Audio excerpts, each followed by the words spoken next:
Students at Coronado High School say their school prevented them from taking part in today's nationwide walkout against gun violence.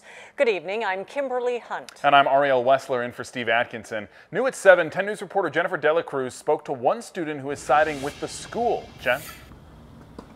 Yeah, I spoke to one senior who says the school was fully supportive of the March for Our Lives walkout that happened last month. But he says this time it simply came down to the matter of if you're in school, you need to be learning.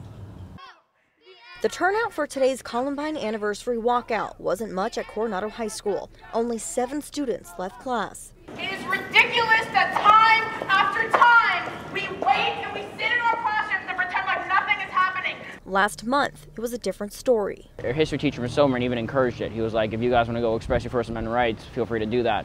And this one, honestly, I didn't even hear about it until it was happening. Earlier this week, the district sent out an email to parents saying kids who were not in class would face consequences for being absent. Our English teacher always said, like, you guys don't have to be here. You can leave for all I care. You just have to deal with the repercussions. And I think it's a similar thing. The school also held an assembly at the same time the walkout was planned.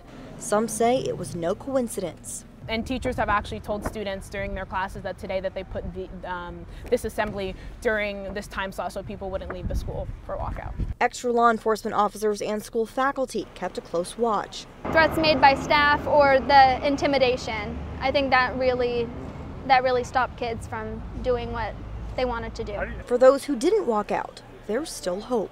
In terms of like gun control, I think there's different ways. If you want to say what you want to say, I think there's different ways to do it than getting out of school.